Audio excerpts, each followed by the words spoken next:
A service of KIBMradio.com, the Internet's home for an all old-time radio.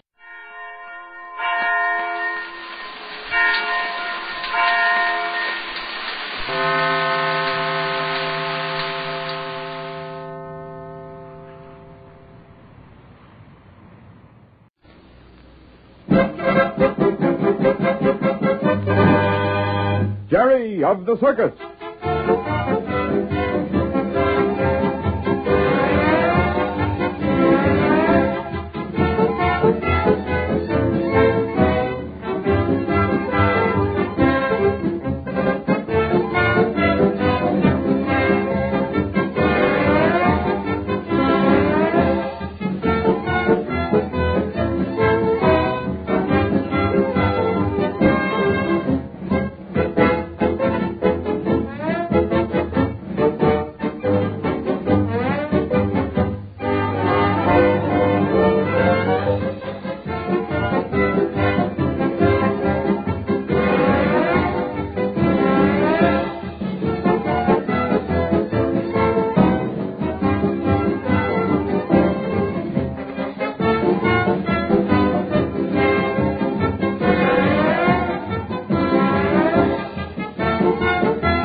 Now for Jerry of the Circus.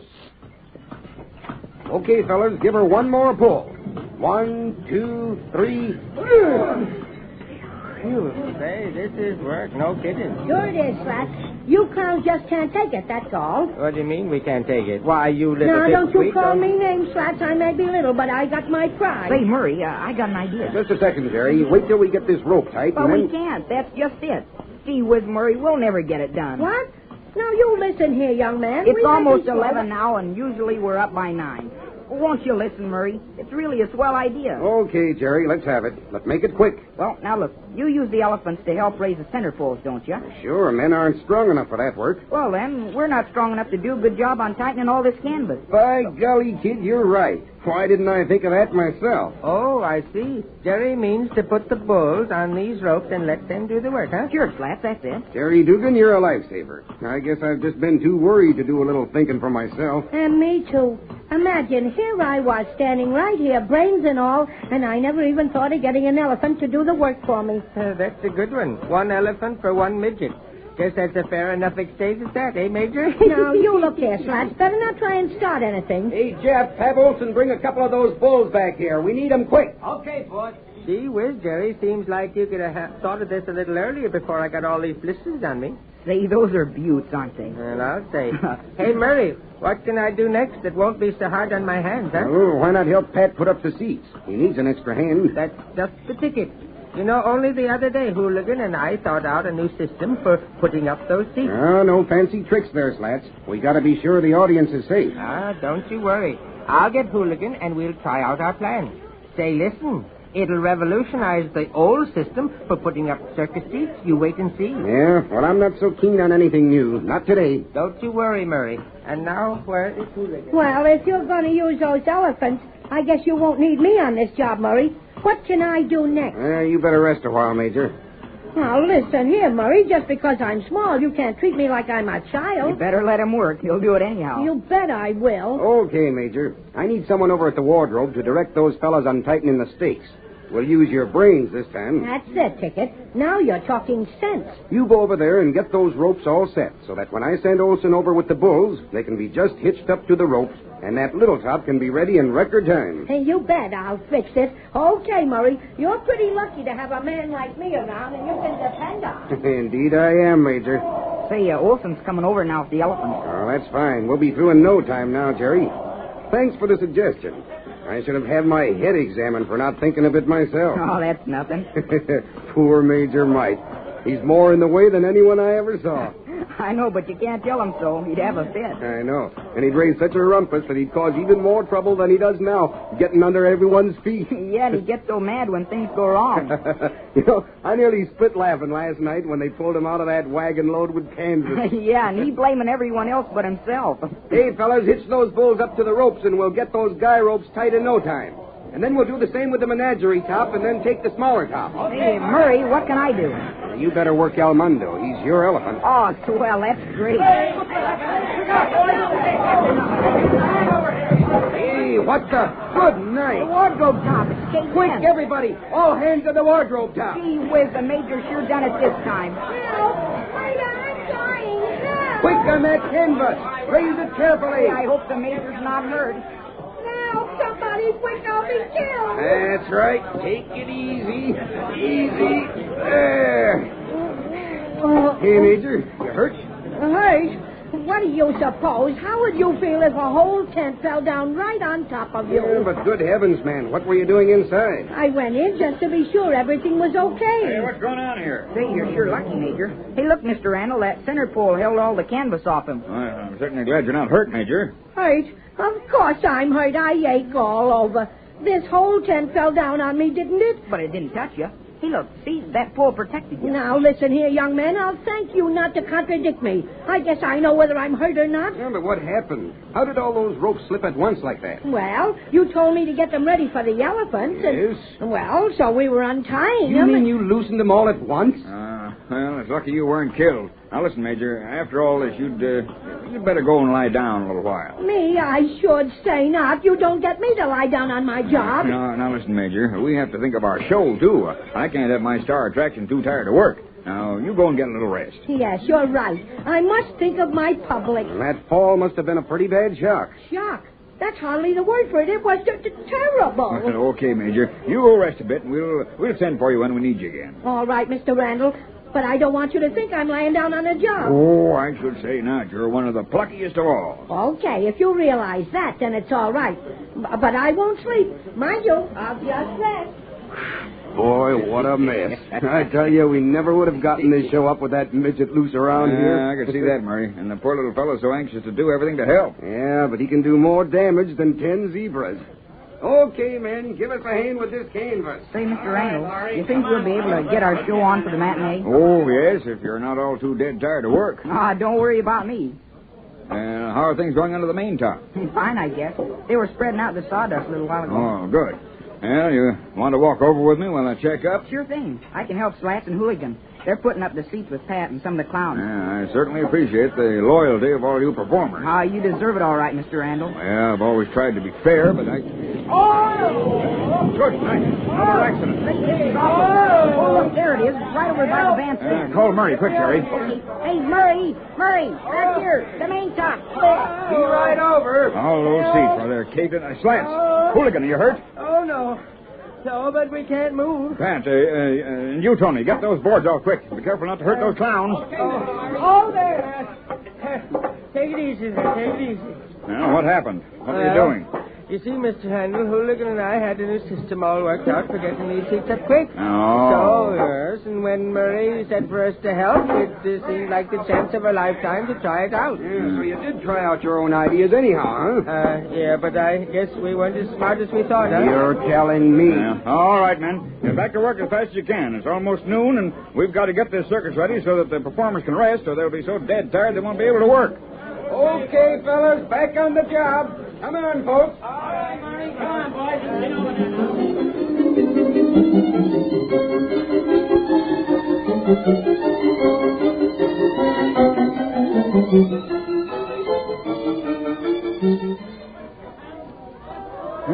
What a day. Well, we made it. The tents are up, and golly, we couldn't ask for a better crowd. Well, there's a good reason for that. What? Well, the papers are full of the fact that the canvas men and stakers have struck. Gee whiz, did the papers print that? Mm-hmm, and they did. Hastings even snapped some pictures while you were all working this morning, and they'll be in tonight's papers. Say, maybe that'll bring a lot of folks in, huh? Well, it'll bring them around a lot, but whether they'll go in to see the show is another thing. You see, we'll have to leave out some of the acts, Jerry. Yeah, I know, so the rest of us can help put up and clear away the prop. Yeah, and folks are funny.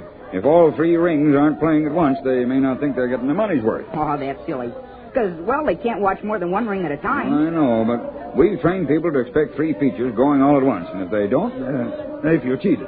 I think they'd get a kick out of seeing the clowns and the rest of us doing our own turns and then helping the other folks. Hey, Mr. Randall, I was looking for you. Oh, hello there, boy. Something wrong? I was just passing the sideshow where Stuffy called me, and he said to tell you they can't wake up Major Mike. What? They don't know what to do. It's time for the first show. They can't wake him up. He's crawled in that little bed of his he keeps in his tent, and he's snoring like a house of fire. No wonder after all he's been through today. Yeah, and last night. Stuffy said they'd shake him, but he only mumbles, and he doesn't even open his eyes. Oh, I was afraid it'd be too much for him. But this is really bad. After all, he's our star attraction in the sideshow. Say, Mr. Randall, I've got a swell idea. Oh, what is it, Jerry? Oh, why not just move him, bed and all, and put him on the stand, snoring and everything? Oh, that'd never do, Jerry. Oh, why not? See, I should think the folks would get an awful kick out of seeing that little bed. And the spieler can explain that, well, he worked so hard this morning that he won't wake up. It's not a bad idea, that, Mr. Randall. But the major will have a fit if he wakes up. Oh, no, he won't. Not if he's got a mob around him saying how cute he is. He doesn't care what he does, just so the public gets a kick out of him. I think I would do it, Mr. Randall. It's taking a pretty big risk, but I don't know. It might work. Sure it will. Come on, let's go over and try it. I must say, you're not giving me a chance to run my own circus, Jerry. Oh, gee, I didn't mean that, Mr. Randall. I just thought... Well, that's all right, Jerry. I think maybe after all, I'll give it a try. Come on, we'll go over to his tent. Good. Then my job is finished. I must get ready for my own act. Yeah, all right. Thank you, Boris. Thank you for bringing the message. That is all right, Mr. Randall. Well, good luck. Goodbye. I'll see you later and tell you how the major's act goes. You do that. Hey, Boris. Whoa, it is you. Boris, will you talk to me a minute? Please, it's important. Of course I will, Gabby, but it's not good business for us to be seen together. Here, step behind this wagon. We can talk here without being noticed. All right, but just for a minute. Hey, I don't know what to do. You see, they got the circus up, and hey, look over there on the midway. On account of the strike, there are more folks there than ever today. I'm afraid the strike isn't a good idea after You will all. have to be patient, Gabby. These things can't all be done at once. Yeah, I know. But look, even you helped this morning. I had to. The performers aren't striking. It would have looked funny if I'd been the only one not helping. Yeah, I know. Well, I don't know what to do next. Say, has it occurred to you that we just barely got things done? Sure, but it's done, and there'll be a show. Yes, but if you could get the animal trainers on your side. The animal trainers? Sure, and the guards and all that crowd, they get about the same money you do. Yeah, that's it. Without them, you'd never gotten this show ready. And without them, it'd be impossible to open or to work the animals. Gee, that's so. You performers couldn't handle animals and everything. That's right, but I wouldn't want anyone to know I put such an idea in your head, Gabby. Don't worry. But you sure hit on the one thing that can swing out trouble. Yeah, it's an idea if it can be worked. You can just bet I'll try. Thanks. That's all right. The only thanks I want is for my name to be kept out of this in case of trouble. You can sure count on me, Governor. That's fine, Gabby. Good luck. Yeah, we'll need it. But I think I can talk to Jeff and some of the boys. Maybe there won't be a show tonight after all. So long, Boris. Thanks a million.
Countdown for blast off.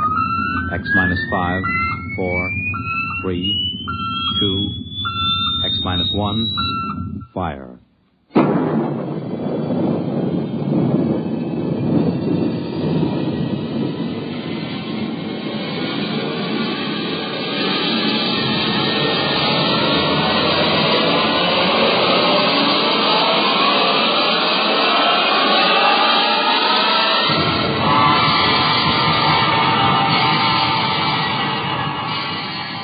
From the far horizons of the unknown come transcribed tales of new dimensions in time and space. These are stories of the future, adventures in which you'll live in a million could-be years on 1,000 maybe worlds. The National Broadcasting Company, in cooperation with Street and Smith, publishers of astounding science fiction, presents X minus 1.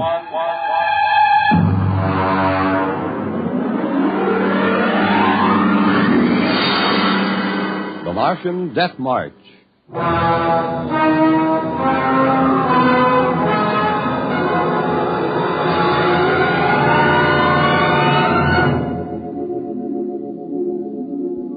I've always been interested in lost causes. The revolt of the Scottish Jacobites against England, the last stand of the Cherokee and Sioux Indians, and the death march of the Martian Highlanders in 1997. There's been a lot written about that march. The UN Commission report covers 4 volumes, but the whole story isn't down on paper yet. I know it because I was on that march from the beginning to the end. There's one part of the story that no one ever mentions. The Martian Death March of 97 was led by an Earthman.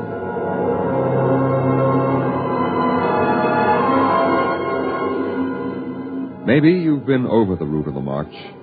There wasn't any highway there 30 years ago in 97. There was desert, hot, burning desert. I lived at the edge of the Calmac Canal then with my father. He was a prospector searching the surrounding desert with sonar probe and Geiger counter, scratching just enough ore from under the Martian sands to pay for our grub stake the next year. I remember he was in the Adamson digger in the North Quadrant when I came running out that day.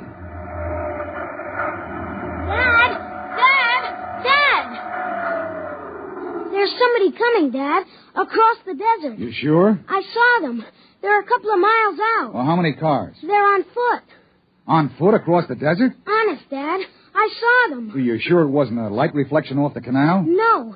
It was dark against the sand. I don't like that. You run back and get the rifles out. I've got to pull the digger into the shed. Is there going to be fighting, Dad? I don't know. I got a whole year's ore piled out back in the bins, and I ain't going to lose it to no claim jumpers. You go back to the shack and break out those rifles and see they're loaded, you hear? And jump.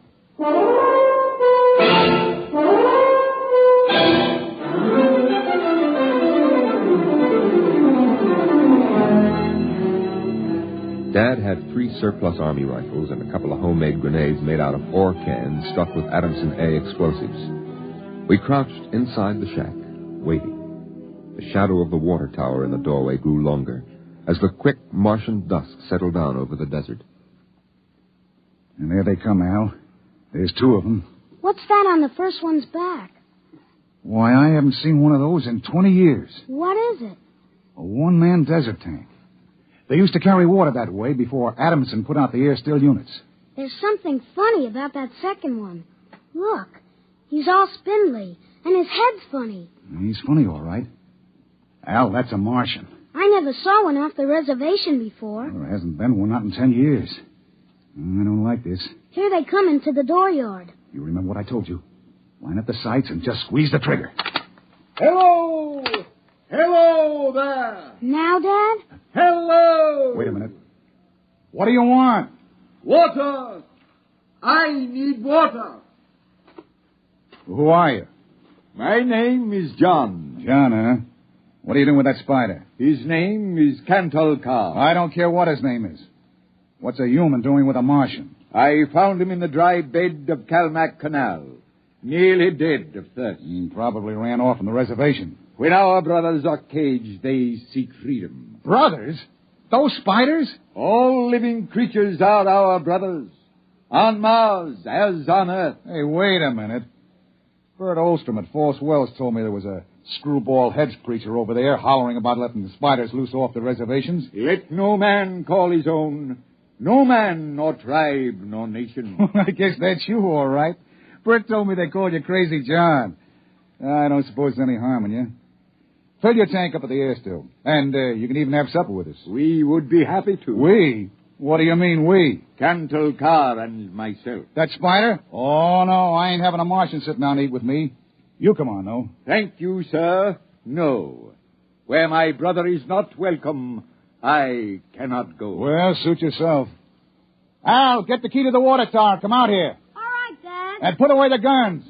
We won't have any trouble from these two.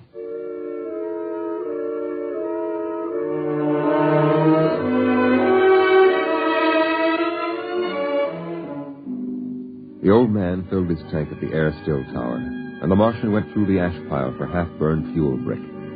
When we went in the house for supper, I could see them silhouetted against the fire. The old man with his wild hair and beard, and the thin, spidery arms and legs of the Martian. Dad. What? Are all the Martians on the reservation? Yeah. All but a couple of wild ones in the mountains up north. The patrol catches a couple every year. Why? Well, they murder people. No, I mean, why are they on the reservation? Because it's the safest place to keep them. They're pest us all. How many are there? Oh, I don't know. A few thousand. They keep dying off. Why? Well, they catch earth diseases. Chickenpox almost wiped out the whole gang of them 2 years ago. Chickenpox? I had that. It didn't wipe me out. You ain't a Martian. I was born on Mars. Well, I mean you ain't one of those spiders. Now eat your food. It'll get cold. Okay. Dad. Oh, what now? Were the Martians always on the reservation? Well, since the Outpost 3 massacre, they have been. What was that? Oh, back before you were born, they lived wild in the mountains up north. Were they fierce? Fierce enough. Only place for them spiders, behind wire. Yeah, it sure is.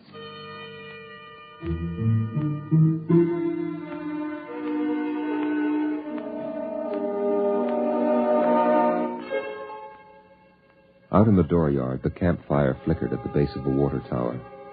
The first of the Martian moons had set. The other wouldn't rise for several hours. I could hear the sandpeepers out in the desert as I stood there. The old man and the Martian were sitting on the ground, huddled close to the fire. It gets cold fast on the desert when the sun goes down. Is that you, boy? You can come up to the fire if you like. My dad wouldn't like it. All right. But I'm not afraid of no spider.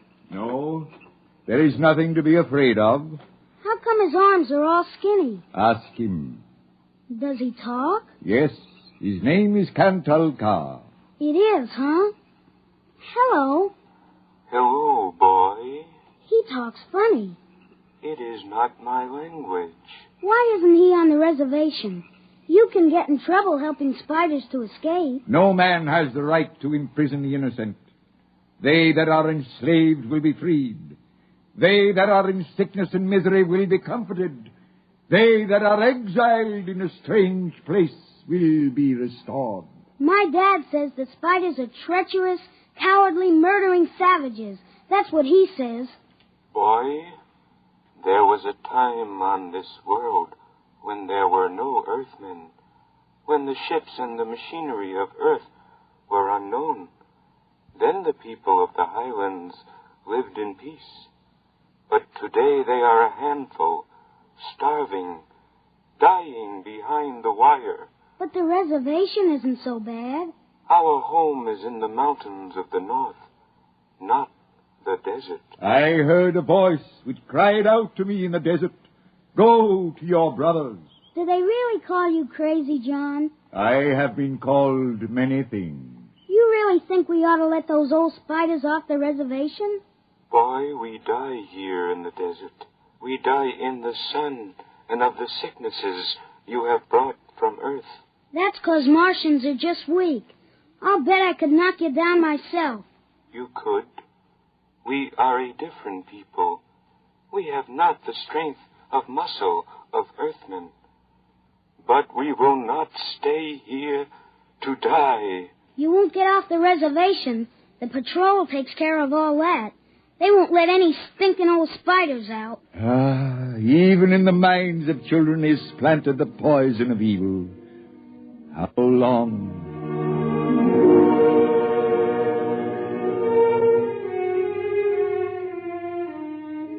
That night through the window, I could see the flicker of the old man's campfire. He was walking up and down now, shouting, singing hymns, verse after verse, his white beard catching the light as he passed behind the fire. The Martian sat slumped over, his thin, spindly arms folded across the huge barreled chest that had developed over the centuries as the air of Mars thinned and escaped into space. In the morning, I looked out, and they were gone. Looking back now, we wonder how they did it.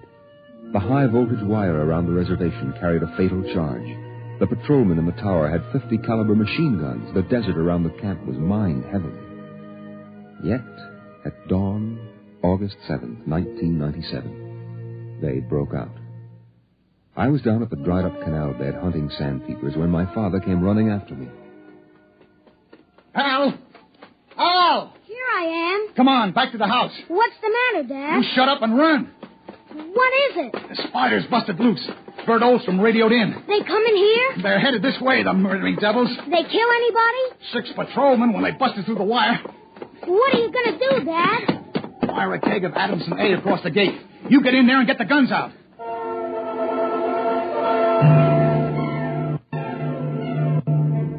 I got the rifles and shoved a full clip in each one. Then I slipped a primer fuse in the homemade grenades and lugged them out to the porch. Dad was running lead wires back to a detonator from a half keg of Adamson A he'd set across the gate. There. And that's it. Now give me one of those rifles. Will they be here soon? You can see the dust over the rise. Murdering spiders. What'll they do? I don't know. Now make sure you get a good sight, Al. Don't waste any bullets. There they are, Dad. There they come. Oh, wait a minute. Hold up now. I want to get a good shot. Let him get closer. Dad, that's Crazy John up in front. There. He's taller than the spiders. You can see his beard. You're right. Oh, that renegade rat. He probably helped them break out of the reservation. Listen, Al. If anything happens to me, you ride out back to the shed. You can hide out in the empty ore bins till they go away. Now, you got that? All right, Dad.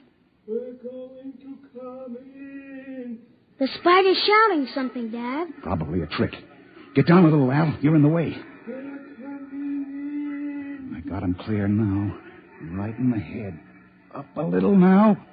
Got him. Got him, Al. Dad, look out. They've got guns. Down. Get down. Oh. Dad. Get out, Al. Get out to the shed. Dad, you're hit. Go on. Those spiders are going to rush. Now get going. No, I can't let you. Shut up and get out of here. You hear? Get out.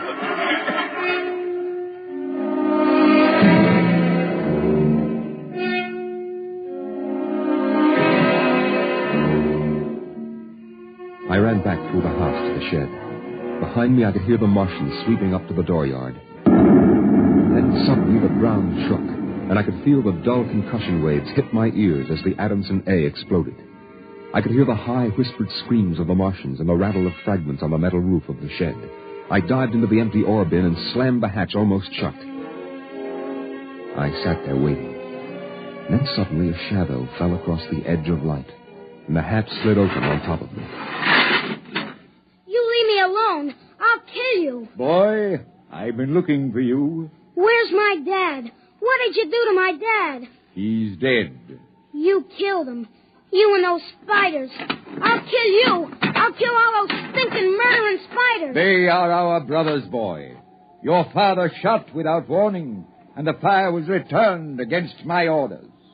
You mean you weren't going to attack us? Our brothers came in peace.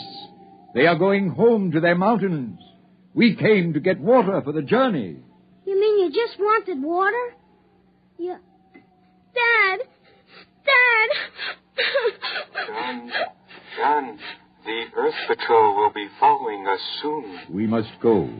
And the boy? We'll have to leave him here with water and supplies. No, the Earth Patrol would question him. We need the time. He goes with us.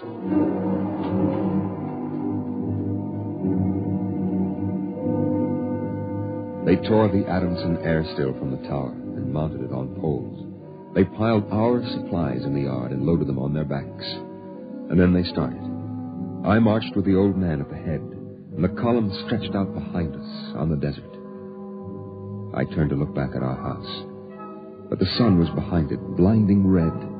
The old man pulled me around as he marched, his eyes fixed on the horizon, where far to the north rose the cool mountains that were the ancient home of the Highlanders. 14 of the Martians died the first day. They dropped to the side of the column when they could go no farther, and died. But the march went on. On the 5th day, we swung wide to avoid a mining settlement, but not wide enough. The miners were in ambush behind a pile of rocks.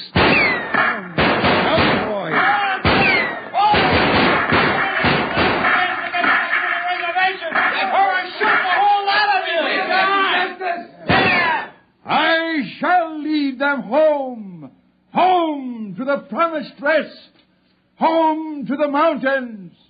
March forward! March forward!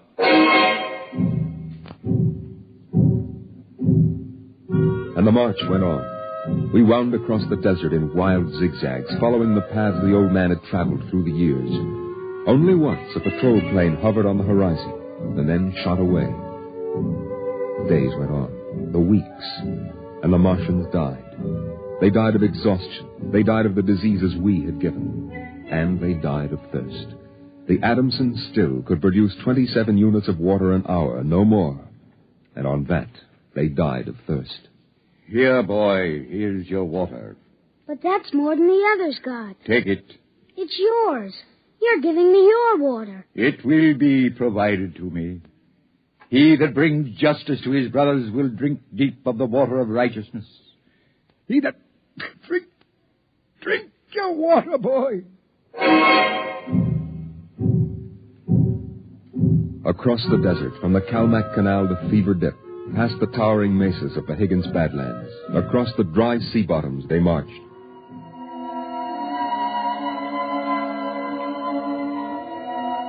On the 54th day of the march, we halted at evening. The air was thinner, colder now. The rations had long since been exhausted. I lay down to sleep, wrapped in the old man's coat. Early in the morning, before sunrise, I woke suddenly. The ground mist that had covered the desert the night before was lifting slowly. I saw the old man standing by the burned-out fire, the vapor swirling around his legs in the cold light of the false dawn, edging his wild beard. Go back to sleep, boy. I can't. The end is near. I have led them through the wilderness, dry shod across the seas, and before us lie the mountains. You mean we're almost there? When the mist is taken from the eyes of man, the place of refuge can be seen. You mean the mountains? It's over. We're there. I have led them to their home, and I must go back to the desert. You mean alone? Even now, I hear a voice in the wind. Carry the message to the men of earth. Bring to this new world the message of the old. All beings created in the universe are my brothers, and he that harms my brother harms me. Goodbye. Goodbye, boy. You'll be safe now. Goodbye, John. Goodbye.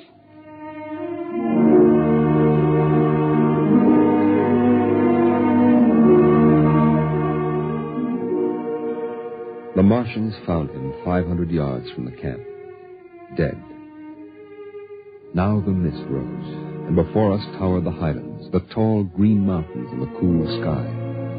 The march was over. Of the 7,000 Martians who started, 900 were alive. They gathered now on the rise of ground and faced the hills. Their thin bodies wavered as they stood, and some dropped to the ground as they stood there. But there was a light of hope in their large, staring eyes. Most of them had died, but they had died on the way home. And now the march was over.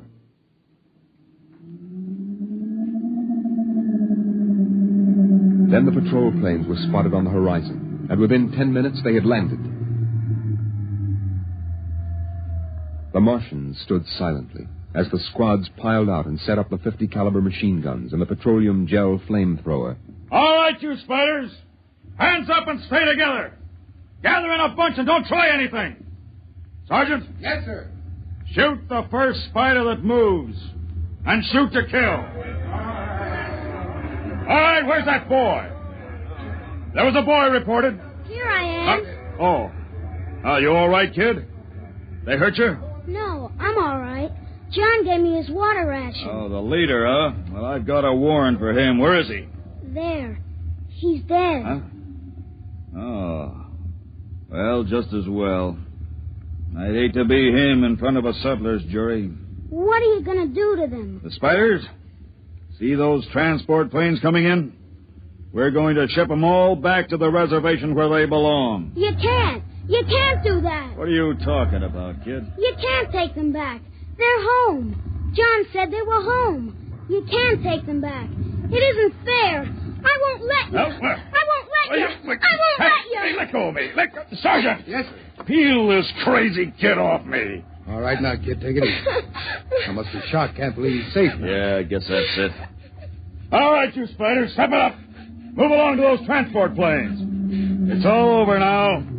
You're headed right back to the reservation.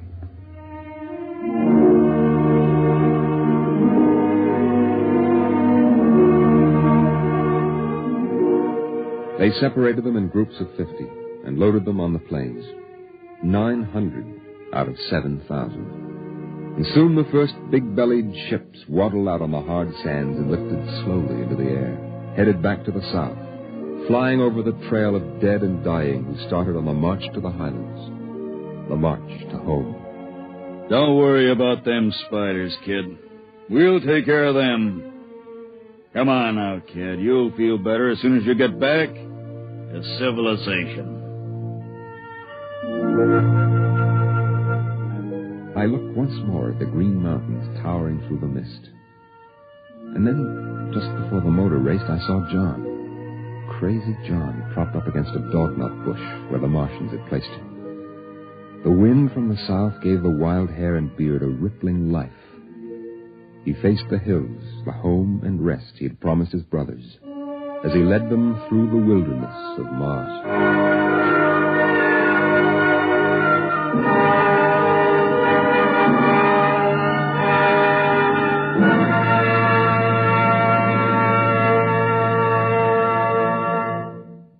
You have just heard X-1, presented by the National Broadcasting Company in cooperation with Street and Smith, publishers of astounding science fiction. Your announcer, Fred Collins. X-1 was an NBC Radio Network production.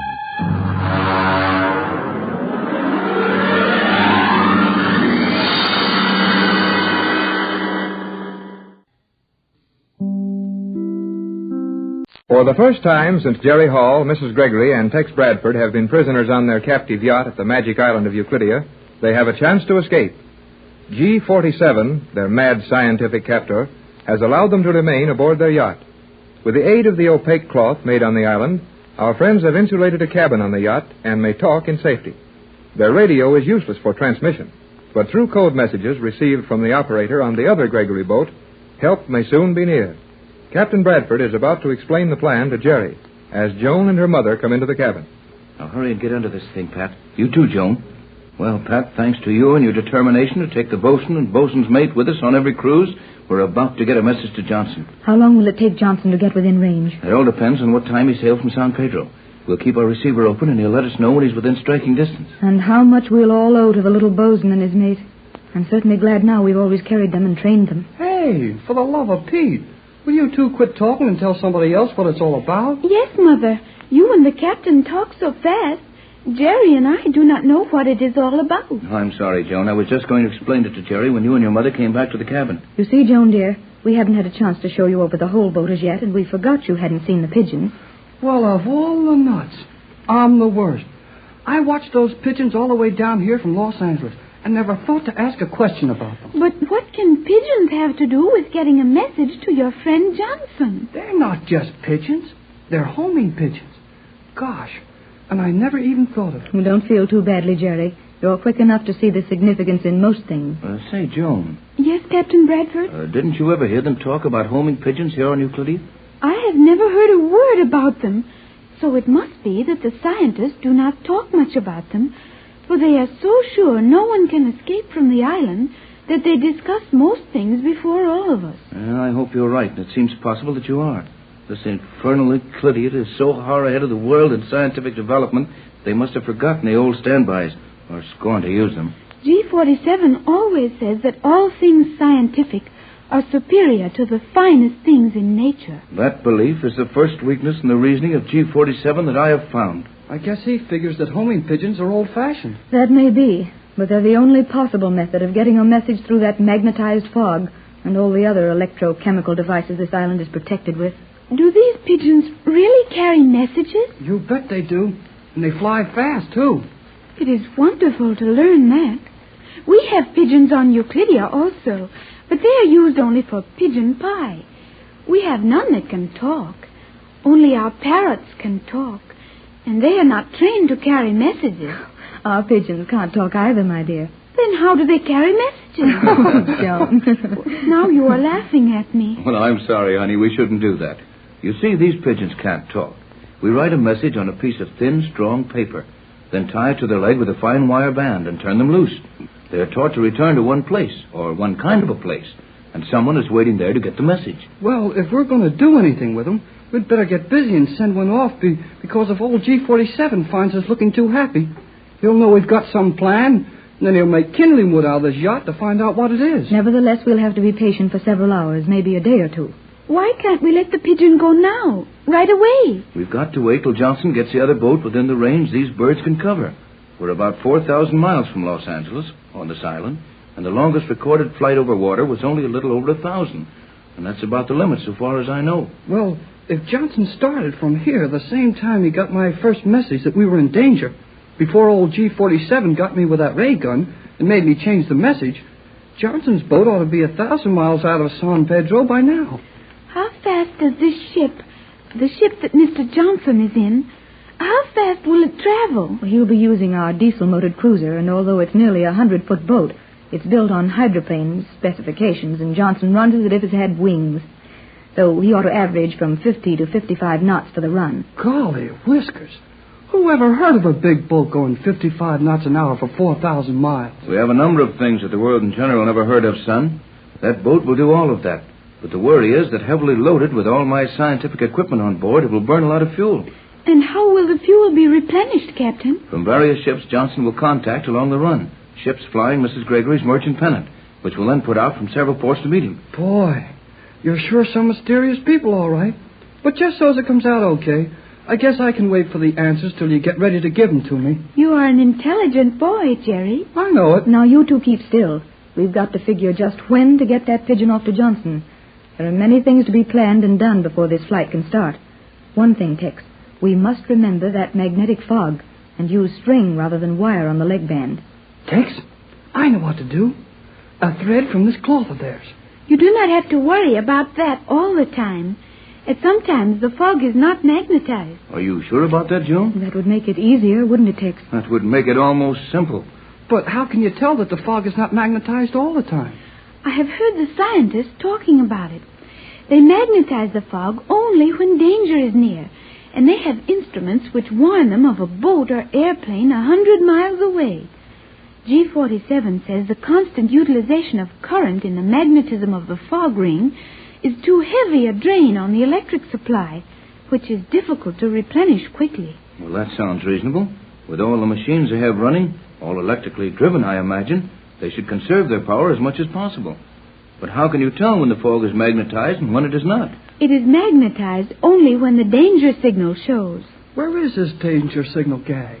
There is a red light in the center of the island by night and a red signal by day. Then if we make sure the red light is not displayed, we may safely send the pigeon. I think it will be quite safe, Mother. It looks as if we're getting somewhere at last. But suppose G47 discovers these pigeons before we can use them. I got it. It's dark now. I'll go out and get the pigeons and bring them in here. Then he can't see them through this cloth. I will go with you, Jerry. Now hold it, you kids. We'd better not go near the pigeons till we want them. But, Tex, what if someone on the island notices them before we want them? Did you see the pigeons when you looked in that machine in their headquarters, Jerry? Sure. I saw everything on the yacht. The pigeons were playing. I thought so. And we don't dare to move them. Chances are they haven't attracted any attention. Maybe they won't. But you can bet someone is watching this boat every minute. And if anything was moved and brought in here where they couldn't see it, they'd be down for a look-see in a second. If G47 knows all about the things these pigeons can do, and he must know it, I cannot understand how he let you keep them at all. He would know they could fly out with messages. That worries me, too. Do you suppose they're just waiting to trap us when we use the pigeons? They're smart enough to be at that. G47 might figure I'd try to send a pigeon out with a formula. Joan knows all these guys and how crazy they are. What do you think about it? It is obvious that G47 knows about the pigeons, and he would know that they were, what you called them? Homing pigeons. Yes, homing pigeons. But he is so scornful of nature and so secure in his own inventions that he might be careless about it. That's possible, of course. Every man will make a mistake sometime, and this may be the one G47 will make. Tex, how close has Johnson got to be to us before there's a good chance of these birds getting to his boat? We'll let him get as close as possible, though these are well-trained birds, well cared for, and in the best of condition. They should make 500 miles straight as an arrow and right on schedule, providing weather conditions and other influences were favorable, of course. How far away will these automatic alarms on the island detect a foreign object? A large boat with motors can be located 200 miles away, an airplane 10,000 feet in the air, and even a rowboat or a swimmer 20 to 25 miles. And these alarms are strictly automatic, operating and registering disturbances all the time? At all times. And everything which comes within range of the alarms leaves a record on a recording device. Gosh, this is sure a tough one. If we get out of this one, we'll have something to tell the folks back home.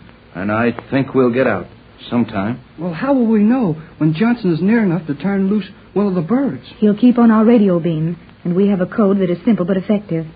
So we'll be advised of his position at all times. I hope these men don't get wise to the fact that receiving Johnson's apparently hopeless message is of value to us. It would be easy enough for them to block Johnson's carrier wave. Captain Bradford, do not think me impertinent.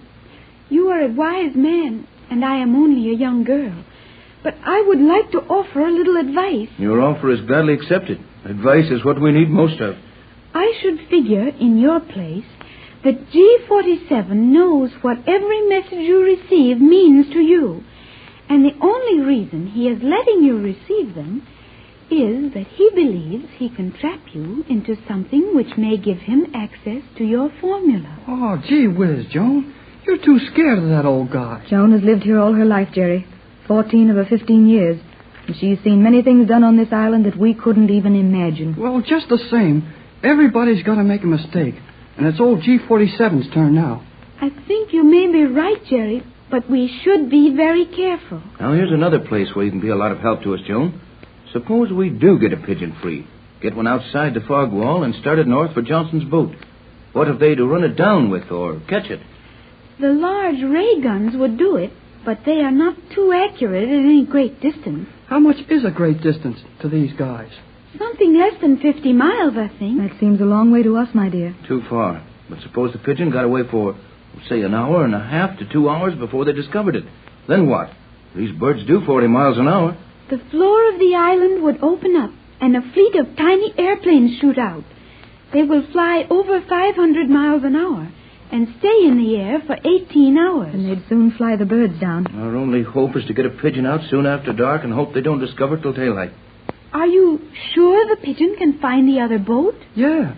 Suppose he sees something else to land on. What then? Those pigeons have been trained between these two boats and never failed. They've covered distances up to 500 miles, and I think they could do 1,000 if they had to. And Johnson has a pair on his boat, which are trained to come to this boat. And only exhaustion would make them land on anything else. That's right, and that's something else to worry about. How come? Well, if Johnson should send a pigeon before we do, the pigeon thing is exposed. Yes, but quiet, here's Johnson. J24Y. J12 calling Bradford on J24Y. Can you hear me, J24Y? No signal from you. Your beam may be broken by a storm. I am using land relay. Storm directly on Los Angeles beam to last position you gave me. Stand by for location of storm center. Try to reach me through land relay. Quiet now. When he gives us a location of the storm center, that will be his own position. He's telling us in code how near his boat is to us. Advise you try directional beam to coast of Chile. Ask them relay to me. Storm center, can you hear me? Storm center is... Faster than a speeding bullet. More powerful than a locomotive. Able to leap tall buildings at a single bound. Look, up in the sky. It's a bird. It's a plane. It's Superman. Kellogg's Pep. P-E-P, Pep. Kellogg's Pep, the Sunshine Cereal, presents The Adventures of Superman.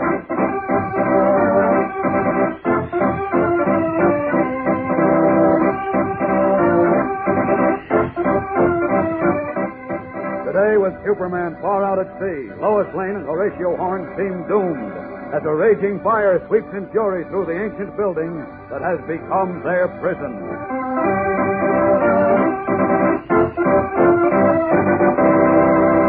Hello there, gang. This is your pal Dan McCullough. You know, once you find out how Kellogg's Pep stacks up with your morning appetite, you'll latch onto this sunny golden toasted breakfast cereal like anything. Just show me a fellow or girl who doesn't get a kick out of Pep's tender crispness, the way those toasty flakes practically melt in your mouth. And talk about flavor. Why, Kellogg's Pep is called the Sunshine Cereal. It's loaded with sparkling sunshine flavor, a comeback for more flavor that keeps your spoon coming right back again and again.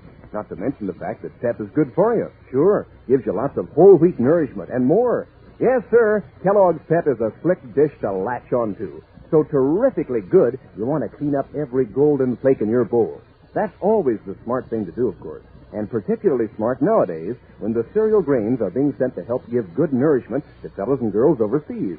So don't waste cereal. When Mom brings Kellogg's Pep home from the grocer's, make sure there's no waste at your house. And pour your Pep carefully and eat up all you pour out. Pass the word along to the rest of your family, too. Remember, eat all your Pep. Don't waste it. And now, the adventures of Superman. When Professor Alonzo Sturgeon, famous atom bomb scientist, was abducted by mysterious foreign-speaking men, Clark Kent feared an attempt by some unfriendly nation to upset world peace. As Superman, he streaks to Shanghai, China, to investigate a clue, while Lois Lane and Horatio Horn, eccentric rural correspondent for the Daily Planet, investigated another clue at 96 Walnut Street in Metropolis, which turned out to be a vacant lot. But Horn discovered a secret panel in the wall of a warehouse next door, and entering in the dark with Lois, stepped into a trap. 3 armed men, one of them a swarthy Latin named Carlos, locked the reporters in a windowless storeroom and set the warehouse on fire. As we continue now, the walls of their fiery prison are glowing red, and dense smoke is fast overcoming Lois and Horatio Horn. Listen. Hardly breathe. Well, lie on the floor, Miss Lane. The air stays clear there longest. It is a little better on floor, but not much. Oh, why doesn't the fire department come? Perhaps they'll be here soon. Now, if we can only hold out. Oh, what was that? It sounded like a wall falling down. Good heavens. Oh, this warehouse is a tinderbox. I suspect Carlos spread gasoline around. He did. I heard him.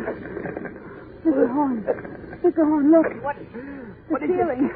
Now, it's on fire, too. Great grasshopper. When it And falls... the sidewalls of this room. Just look at the flames. I'm afraid we're what might be termed cooked meat, Miss Lane. Wait a minute. I think I hear the fire department. Yes, Mr. Horn. It is the fire department. I'm afraid they're too late. Don't say that. We have to face it. They'll never get us out of here in time. Why? Because they don't even know we're in here. This is the end, Slade.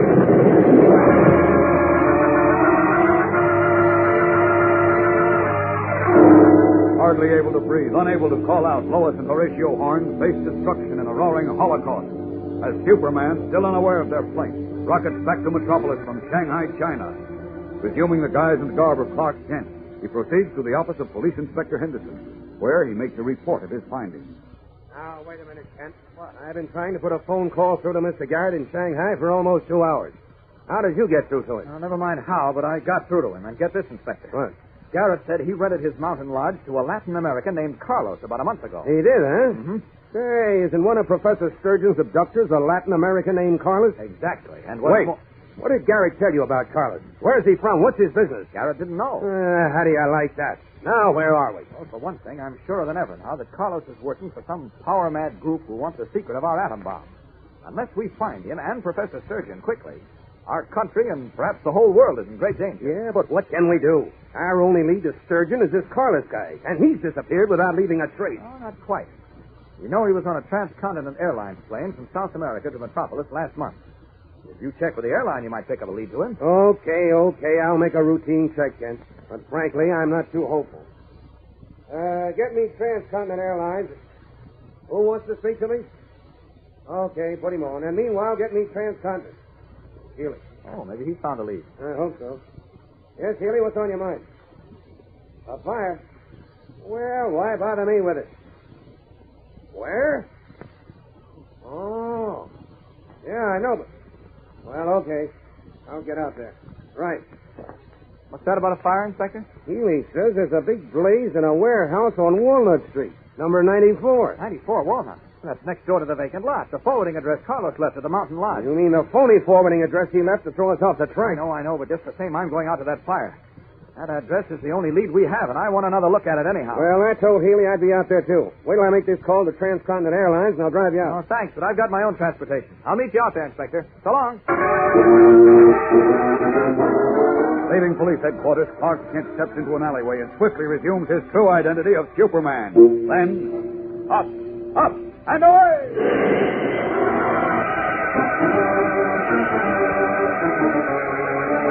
Leaping high from the pavement, the man of steel streaks across the city to the warehouse district. From miles away, he can see the great conflagration lighting the night sky and hear the screaming sirens of police and fire equipment. That's a terrific fire. Hope nobody was trapped in it. I'd better see. Faster! Now, here we are. Let's have a look. Wow, that warehouse is going up like a matchbox. Fire department seems helpless to save it. Wait a minute. What's that? 2 people. A man and a girl in that burning room. Down to them. Down! Uh-oh, they're unconscious. Great Scott, it's Lois and Horatio Horn. Up with them. There we are. Now, through that ceiling. Up and away!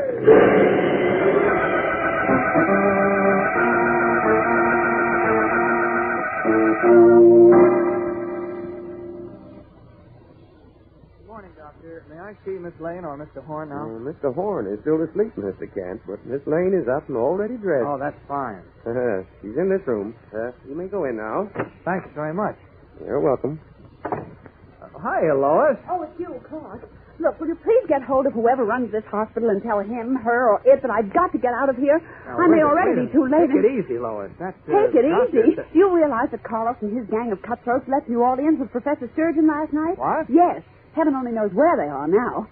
Well, don't just stand here. Get hold of somebody and get me out of here. How do you know Carlos and Professor Sturgeon were in New Orleans last night? Carlos wasn't. You just said he His was. gang was, with Professor Sturgeon. They took off from New Orleans by air for some place at 10:40. No, 10:50. They took off for where? I don't know. I called the New Orleans airport from here before you came in. There was no scheduled flight out of there last night at that time. Oh, they must have used a private plane. That's what I figured. And get this, Clark. What? Carlos and his gang, whoever they are, intend to get the atom bomb secrets from Professor Sturgeon because they want to control the world. Well, that's a tall order, but unless we find them in a hurry, heaven knows what might happen. Let's see now, they've got a 7-hour start on me, but if I get down there at once and pick up the trail of that plane... Look, Lois, have you contacted Inspector Henderson yet? I was just going to, but do it at once. I'll see you later. Where are you going? I've got a little idea. I know. You're going to New Orleans without me. Clark, you've got to wait until they let me out of here. Clark, can't you come back here? Clark, if you don't... Hurriedly leaving the hospital, Clark Kent steps behind a patch of bushes. strips off his business suit. Then, once again, as Superman, he leaps high into the early morning sky and streaks away to the southwest. Moments later, once more in his guise of Clark Kent, he is speaking to the dispatcher at the New Orleans airport. Kent, there was a plane going to take off at 10:50 last night, but it didn't get off the ground until around 1 in the morning. Left engine needed attention. That may be the plane I'm looking for. What sort of a job was it? It was a converted Army C-47, charter job, hauling freight and passengers. Here's the number on it. 43-743. 43-743. Do you have a list of the passengers by any chance? No, we just checked the pilot, clear the freight on charter hauls. I see. Well, what about the freight on this plane? Just one big packing case. That's fish. Fish? Yeah, the pilot said something about his passengers transporting some rare big fish. I wanted to get a look at it. I'm interested in fish, but I couldn't leave the tower. That is the plane I want. Tell me, where was it bound? Brownsville, Texas. Should have been there about 30 minutes ago. I'll be there in 30 seconds to find out. You're what? Nothing. I'm going to Brownsville. Thanks, Lois. Leaving the dispatcher's office, Clark Kent steps behind the hangar. Once more resumes his identity of Superman and rockets away to Brownsville, apparently but a scant 30 minutes behind his quarry. We'll return in a moment for the startling climax of today's episode. So stand by. Say, gang, when you think of the circus, you know, the big top and the clowns and all the excitement, you usually think of those gay-colored pinwheels that go spinning around in the breeze. And that's just what the Kellogg Company had in mind when they designed this week's pet dish of the week, Cantaloupe Pinwheel. Believe me, it's as exciting and breezy a dish as you'd ever hope to taste. Here's the idea. You start off with your regular serving of Kellogg's Pep, the Sunshine cereal. Then take your spoon and scoop the cantaloupe out in strips. Arrange them on top of your Pep, you know, like the spokes of a wheel. Add milk and sugar, and that's a Cantaloupe Pinwheel. Gives Kellogg's Pep a real chance to show what it can do for fresh fruit. Well, you'd get a kick out of the way that sparkling sunshine flavor comes through, and the terrific way those tender flakes seem to melt in your mouth. Why, before you know it, you'll eat up every bit of pep in your bowl, which is certainly the right idea, particularly nowadays when we're sending the cereal grains to fellows and girls overseas. So, gang, when Mom brings Kellogg's Pep home from the grocer's, pass the word along to the family not to waste it. Always be sure to eat all your Pep. Don't waste it. Speaking to Brownsville, Texas, on the trail of Professor Sturgeon and his mysterious abductors, Superman, once more in his guise of Clark Kent, is speaking with the dispatcher at the Brownsville airport. I'm Clark Kent, reporter for the Metropolis Daily Planet. I'm looking for a plane that landed here a little while ago, a charter job, number 43-743. I'm looking for that plane, too, mister. You're looking? What do you mean? I mean, it was due in here about half an hour ago, but up to now it's unreported. What? That's right. Hasn't landed here or anywhere else as far as we know. That number 43-743 seems to have clean disappeared. Dismayed, Clark Kent stared blankly at the Brownsville airport dispatcher. Victory was almost in his hands, but now he clutches only empty air. What has happened to the plane and to Professor Sturgeon, one of the few men in the world who knows all the secrets of the most potent weapon in the universe? Has grim fate taken a hand to remove him from the earth? Or has the clever Carlos once more outwitted the man of steel? Don't miss tomorrow's thrilling episode, fellows and girls. Tune in, same time, same station. And remember, for breakfast, it's Kellogg's Pep. For excitement, the adventures of Superman.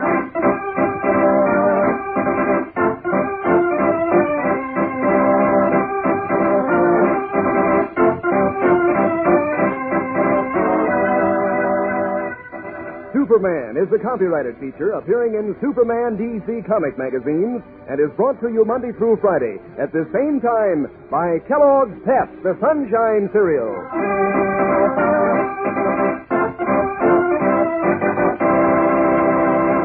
Say, gang, I know you know lots of famous names, so you're sure to know Kellogg, the greatest name in cereals. But do you know that swell breakfast treat, Kellogg Shredded Wheat? Why, it's delicious. You see, Kellogg picks out finest whole wheat, toasts it to natural nut-sweet goodness. Kellogg packs 15 tender plump biscuits in every package. And Kellogg sees to it that you get the grand nutrition of whole wheat in biscuits made to fit the bowl.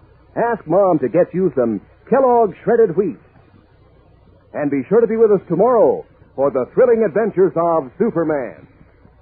This is the Mutual Broadcasting System.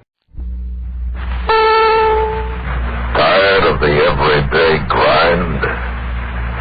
Ever dream of a life of romantic adventure?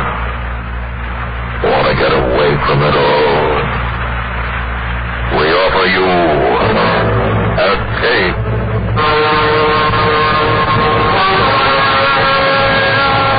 Escape, designed to free you from the four walls of today for a half hour of high adventure.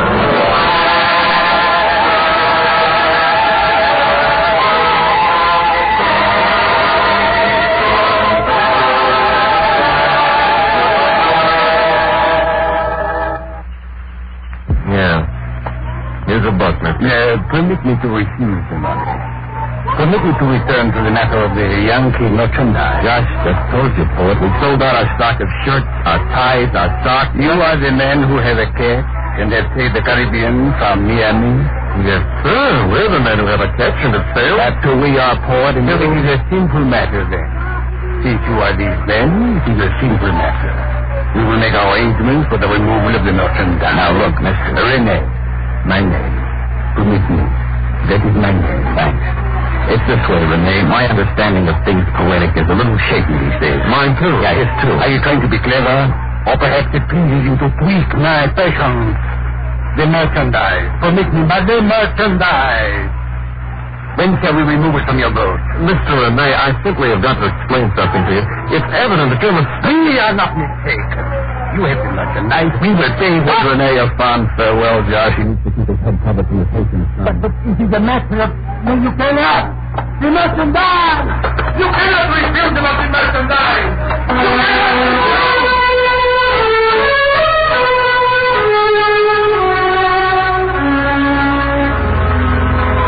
Josh and I walked on. I looked over my shoulder and saw Rene's face become suddenly gray, suddenly old, then a blur fading into the crowd that formed the narrow street.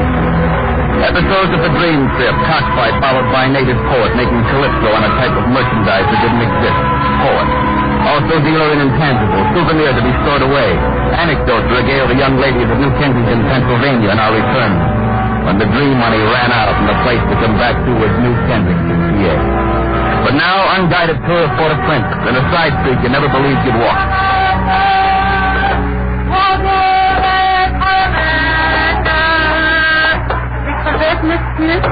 No?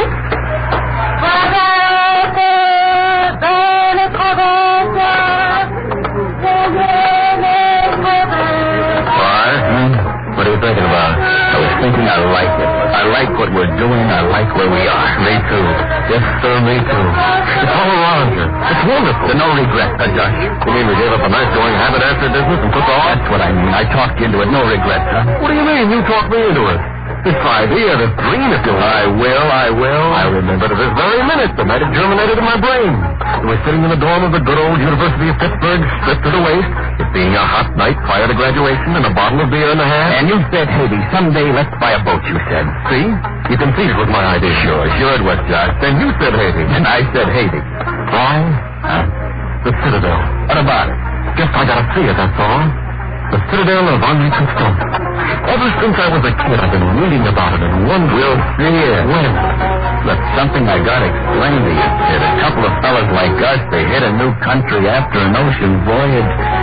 You know, they need time to condition themselves, become acclimated, mingle with the group, meet In my reading on the subject of young women of Haiti, I have read that the young women of Haiti are sheltered and circumspect, and a formal introduction arranged by a mutual friend or acquaintance is the etiquette to be followed when a visiting gentleman has the wish. Show me where it says. Right, I just want to make sure you and me... Yeah.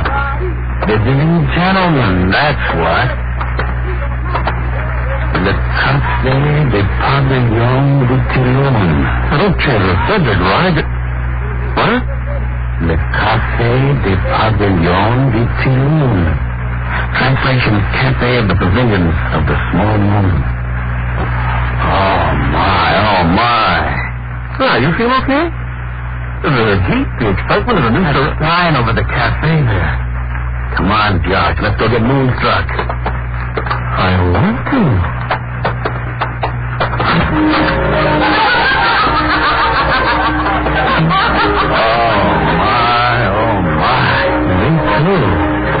Glad I said what I said in graduating from the University of Pittsburgh. After me, kid. Bartender. Vous plaisir, monsieur? The pleasure presents no problem, bartender. First we want rum. Oui, monsieur. Hush, kid. Let that be hush. Leave the bottle, bartender. We made it, kid. We made the dream a toast, huh? So hit it. I love you.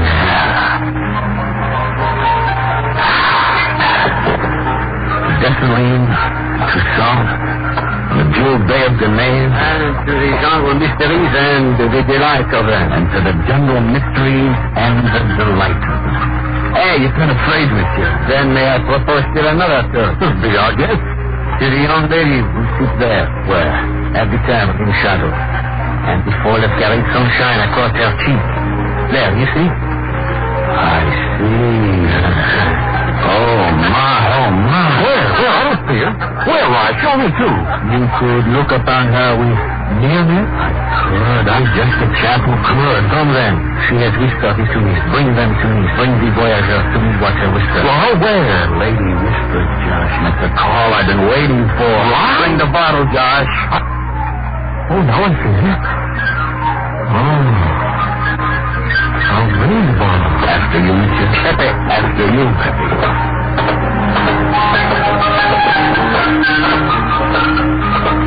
The voyageur for whom you have whispered. Merci, Pepe. Speak yourself, Miss Bibi, monsieur. Posing nearness. Oh, thank you very much. Yeah. I'm Josh Ford from New Kensington, PA, and this is my buddy, Ryan Dixon. He's from New Kensington, too. At present, we're retired haberdashers. I am Bibi, and live long for the time around you, please. Pepe. Howie? You did a splendid job of greeting us. And you no longer have a need for me. And we no longer have a need for you. Then I shall make my small departure. No hard feelings, Pepe. Till another tea. Yeah. Till then. You were lonesome first, Bibi, for both of us. The moments when it comes slender. For the purpose of this time I've longed for you. Well, you don't even know us, baby. We live thousands of miles apart in different worlds. How could you... Gosh. You ever been in New Kensington, baby? The University of Pittsburgh? Gosh. What the Mansell said. And for your boat. And the point of your boat. For these strange long. Huh? You talk in puzzles, Miss Baby. I don't... The merchandise of your country. Baby. A poet of your country said merchandise to us. We gave him a buck. It's a tired subject that isn't worth a nickel more. Let's throw it into the other. We haven't sold a thing. We gave him $1. And I don't mind telling you, the budget we've got worked out for this trip is... Then it is a matter of more money. Could be. More money for what, baby? Haggler. Bargainer. We're not haggling, lady. All we got on our boat is a few supplies. Some canned fruit juices and cans of dried beef. You want The them? matter enough more money for the merchandise you bought from London. We will pay. And there will be no delay. Baby, we started out real good together, and suddenly, Josh, how do you tell a beautiful girl she's lousing everything? Well, we have room at the end of the passageway upstairs. This is where I'm sentry. Please for more money. In 10 minutes, be there. Haggler.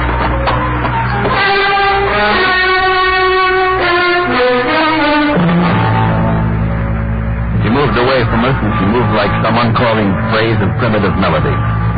It took her maybe a half minute to cross the floor and vanish behind a glass-bead curtain that made small songs as she moved through it. That left maybe 9.5 minutes to toast the many things about Bibi that were worth drinking to. And then all that was left was to find out what it was all about. Room at the end of the passageway upstairs, she said. You know what I think? No, I don't. I think she's got us confused with somebody else. A couple of entirely different fellows. I said I heard you. Funny you got it, man. Funny. First a native poet, big song and dance about some merchandise we haven't got. Then this Bibi. What merchandise we're supposed to have? Why? Yeah. That noise. It's already happened to us once today. Now it's inside. Hey, that came from down there. Upward, come on. It's locked, Roy. Baby! Open it! Open! All right, you and me, kid. Yeah.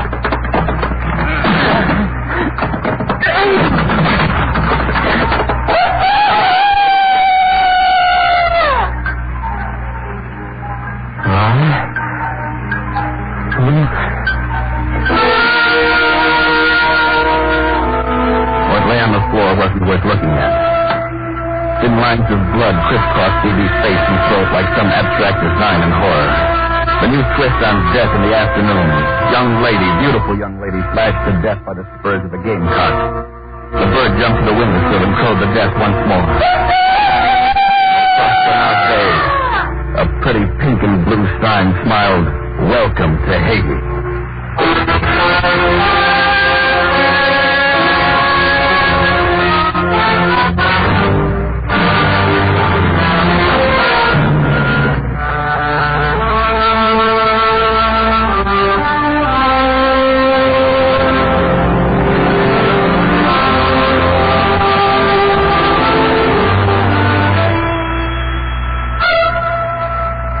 One thing about being in the haberdashery business in New Kensington, Pennsylvania, is that you've got the world ahead of you.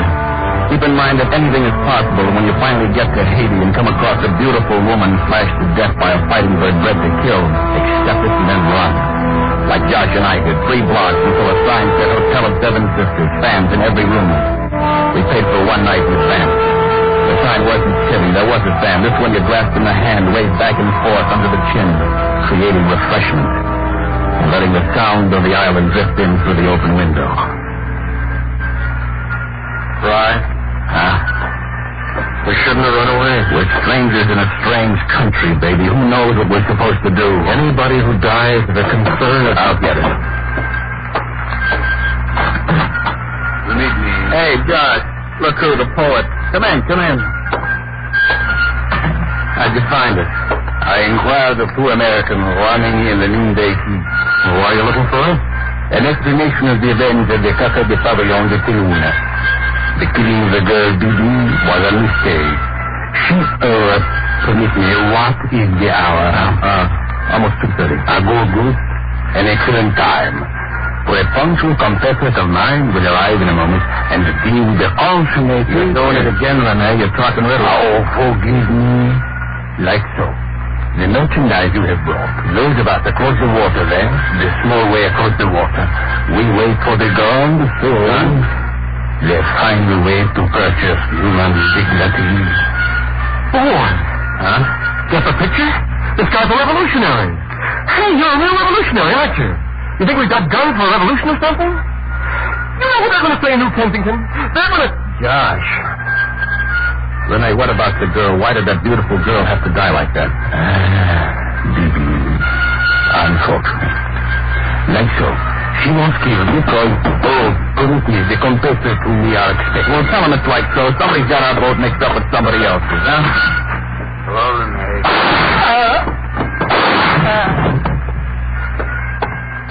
Renee. He's dead. My intention. Quickly now, come. Now listen here. Or you will lie down beside this man, also dead. Quickly. Where are we going? Quickly. I asked you. Pistol barrels, lacerate so. Now, quickly.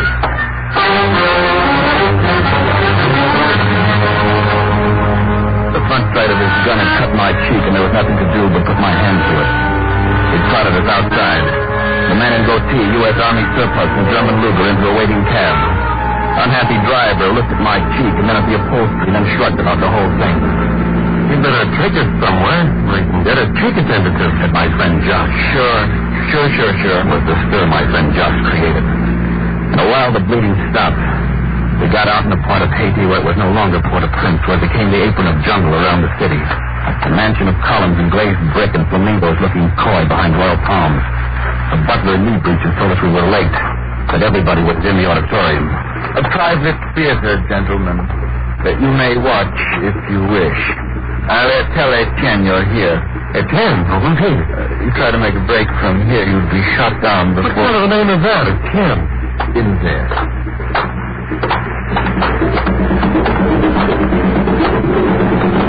Colin. Voodoo. Native plantation type. Paul. Frankly, gentlemen, I wouldn't be that impressed, as you appear to be, I mean. They're all of them professional dancers, $20 each for the performance. Who are you? Etienne? Yes. Did he slip to you? And you're the man who can tell us about the BB, about René. It's about guns. It's all a mistake. I know. Somebody got our boat mixed up with... I know. Here. Now. What's the matter? Why are you looking so unhappy about? How to tell you what I must. It'd be crazy if we tried to run, wouldn't we? Oh, yes. You'd be shut down like the port was. With more sadness. You are innocent, you see. René was not. Oh. An enemy, as also was the girl. They have their cars, we have ours. And both of you after the gun. We have them. They came on another boat, not yours. What am I supposed to say? Use them in good health? It's just that looking like this, well, we don't know what... You don't realize what's happening to you now, do you? A little bit. The sliced cheek I have. Yes, that's an indication. The reason, of course, I haven't offered your physician or even iodine should be coming apparent now. Correct me. Josh and I know there's a thing about guns. About a revolution coming up close by. Also, about 2 murders. And you can't let us go. I don't mind telling you. I am a patriot. Murder is necessary, it seems. It goes with the word. We will have to take you far away. And you must be lost forever. Please try to understand. It was grade 2 sun. And the door opened. Some men walked in. The man who had picked us up at the hotel and 2 others, also looking grave, also looking concerned. Tight-fitting dark suits, so tight you could almost tell the caliber of guns the boat was made. We went in on a boat ride. A boat called Bumba. Look there. The citadel. Floating on a sea of tropic moon. The citadel of Henri Christophe. Ever since I was a kid, Ryan. Ever since you were a kid. You admire our citadel? Listen, Etienne. So? The citadel is practically all we came to see in Haiti. We're getting a fine view now. Really, all of it we want. So why don't you say the word to turn this boat around? There is a saying, the dead are silent. Now, look. And yours will be privileged. You will die a hero's death in the cause of human dignity. Human dignity. The poet used the same word. On opposite sides, and both of you using the same slogan. Regretful. Omele. Chouano. Tahiti. Both of you now onto the ground. And this is where... Quickly. Move quickly. Friend, if you didn't have that gun, I have it. Straight ahead. One thing I'd want before this is over. To us through the citadel. Yeah. Josh. We can't just let them shoot us down and leave us here to rot in a sinkhole like this. You think we ought to make a break for them? I would say so. Listen, just before we hit that clearing up ahead. You there! You two! If you are discussing running away, you will be shot like pigs. Right. I still think we ought to try.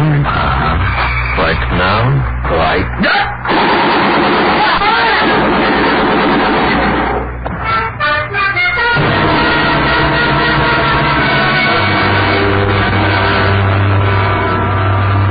Stood ankle deep in the stinking waters was the man we had seen before, Pepe.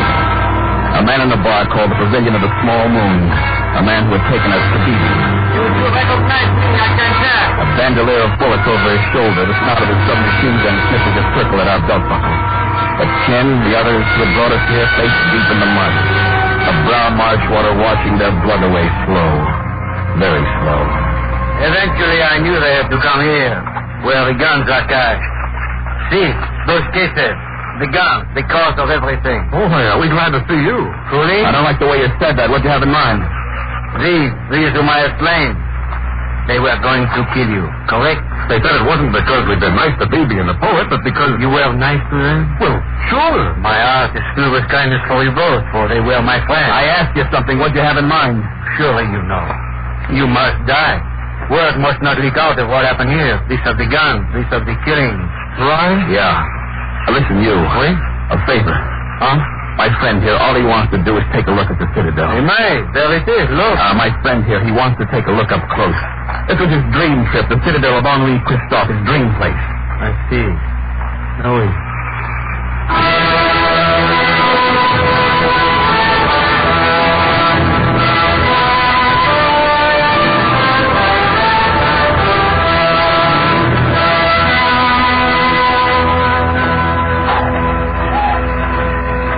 Crazy monument built by a crazy king. You see all those cannons pushed through those embrasures? That's the step. You see all those cannons, Ron? What about them? Not one ever fired. You know what else? What else, Josh? This was built on an exact line with the Great Pyramid of Egypt and the Great Pyramid built by the Mayas of Central America. That way. Enough. Look down. Christophe used to force his slaves to jump from this spot. He enjoyed their screams. Will you scream? I don't think so. Good. Please do not believe I am vile, messieurs. You were unlucky enough to stumble on this small wall. Neither side can afford your staying alive. Pity. Some pity. Now, alive or dead from a bullet. Jump. Now, hold it a second. One more word with my friend. Josh, what do you want? All of it. Your fault. Mine? Leaving the business, the boat, Haiti, all of it. Oh, how can you talk like that? And the Citadel, what is it? Brick and mortar. Hope you get a nice view of the East Wing on the way down. You know what you are? What? A child, a bird brain of a child. You're not going to talk to me like that. Square stud kicking knucklehead. Why, you miserable... You got to... Miss American, fine before you die. Hey, what's on it? Why, grab him,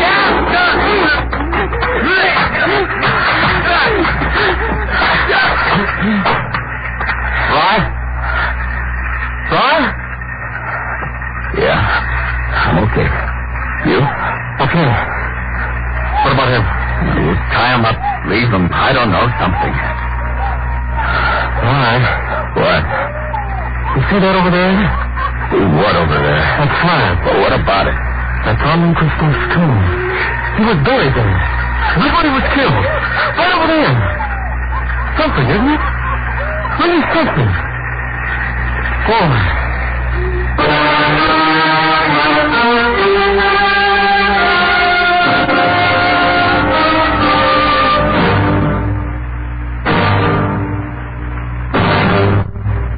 Escape has brought you Night of the Guns, a story written and directed by David Friedkin and Morton Fine. Featured in the cast were Herb Ellis, Byron Kane, Jack Sushin, and Jay Novello.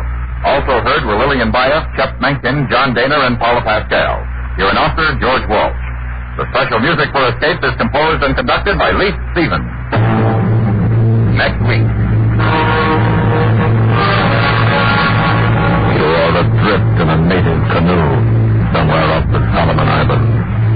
Ahead of you are the unknown terrors of native savagery. And closing in on you is the white man whose gunboat will smash you to the bottom of the sea.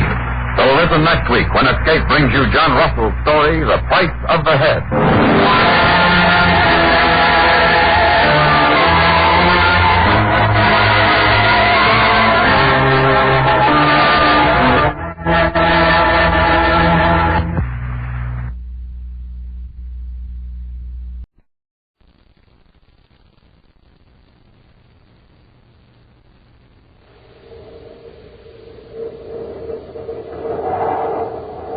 Rice Chex and Wheat Chex, the bite-sized cereals in the red and white checkerboard packages, present Space Patrol! High adventure in the wild, vast reaches of space. Missions of daring in the name of interplanetary justice. travel into the future with Buzz Corey, Commander-in-Chief of the Space Patrol. In today's transcribed Space Patrol adventure, Buzz and Happy are in their spacesuits examining some mining equipment on a small planetoid. The looks of things, old Captain Haggart doesn't intend to abandon these diggings. Well, we warned them. If you left this machinery and explosives here, they'll have to be destroyed. Commander, it's our ship. Haggart must have sneaked aboard. What does he think that'll get him? All we have to do is space it from Saturn. Hap, listen. What's that, sir? Sounds like a warning pulsation from a detonator control. Oh, where's it coming from? Right from that stack of explosives. Hackett's trying to blow us up.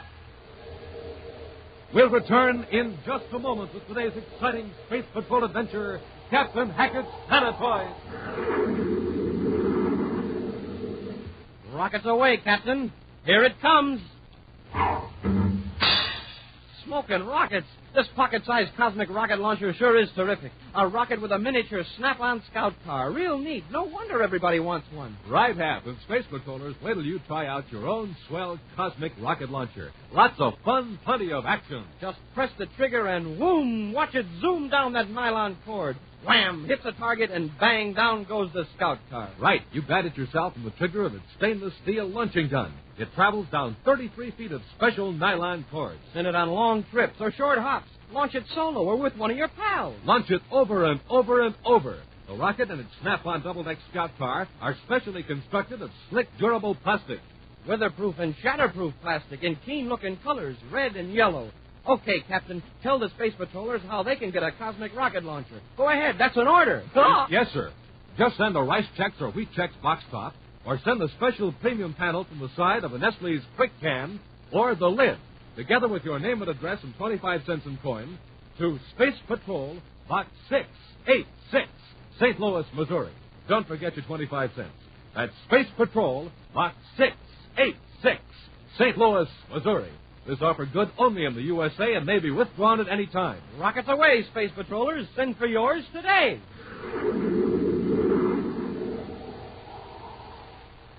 And now, today's Space Patrol adventure, Captain Hackett's Planetoid.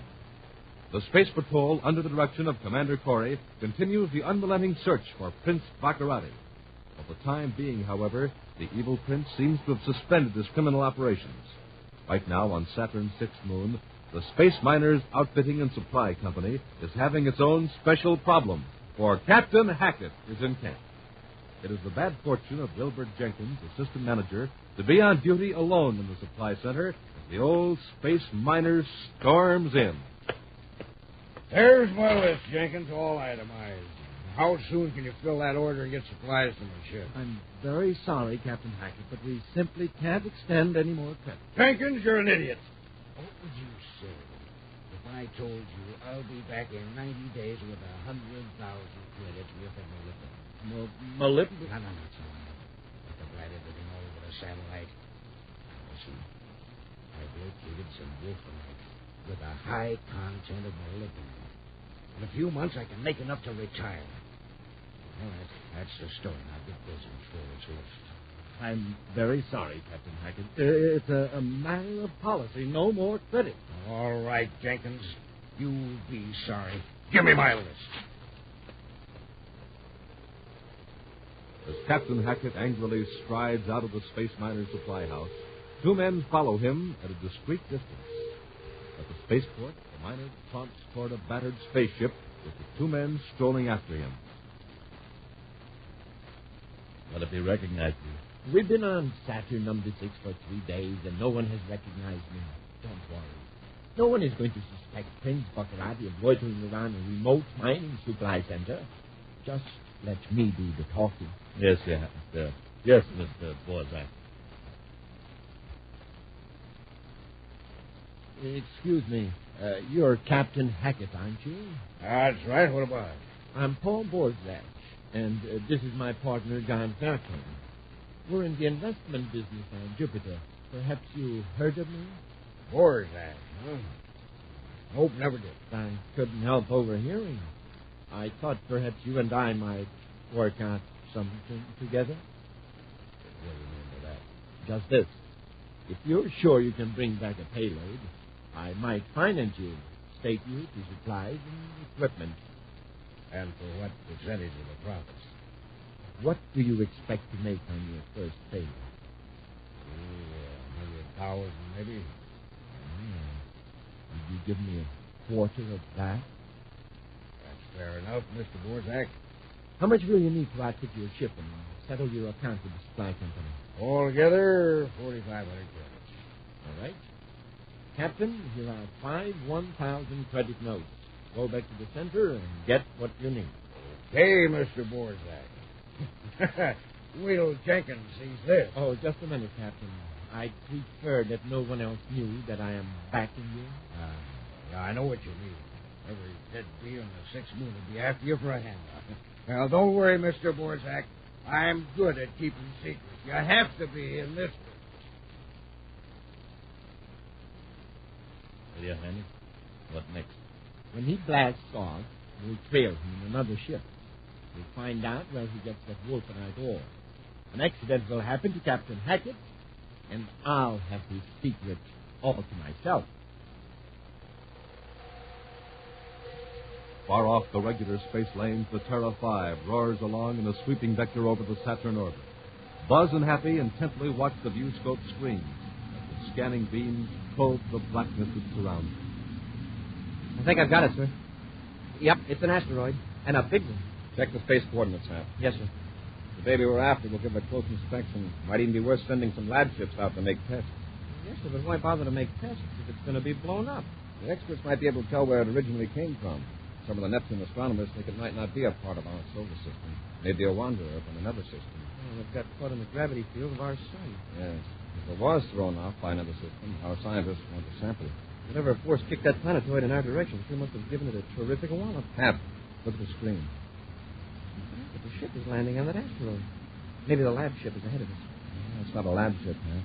It's like a small cargo ship. Well, what's a cargo ship landing there for? Must be a tramp ship in trouble. We'll increase our velocity, Hap. You try to contact them by spacephone. Repeated calls by Happy failed to bring any response from the ship landed on the tiny planetoid. Moments later, the Terra 5 settles down on the mysterious mass of metal and rock close to the small cargo ship. Commander, look. Somebody's coming toward us. Well, I might have known it. What do you mean, sir? I recognize that ship now. It belongs to Captain Hackett. He's been prospecting for years in the asteroid belt. If anybody would find this offbeat chunk of rock, Captain Hackett would be the man. Oh, a space miner. They're on the space gun. Yes, sir. Commander aboard Terra 5 calling Captain Hackett. Do you read me, Captain? Yes, Commander, I read you. I tried to contact your ship. Having trouble? Until you landed. And a man working his diggings allowed the space patrol barging in. What's wrong now? Better come aboard, Captain, and I'll explain. Corey out. It doesn't sound as though he likes you. Or the space patrol either. That's his general attitude toward everybody, huh? Well, there's the warning light, sir. He's in the airlock. Open the inner hand.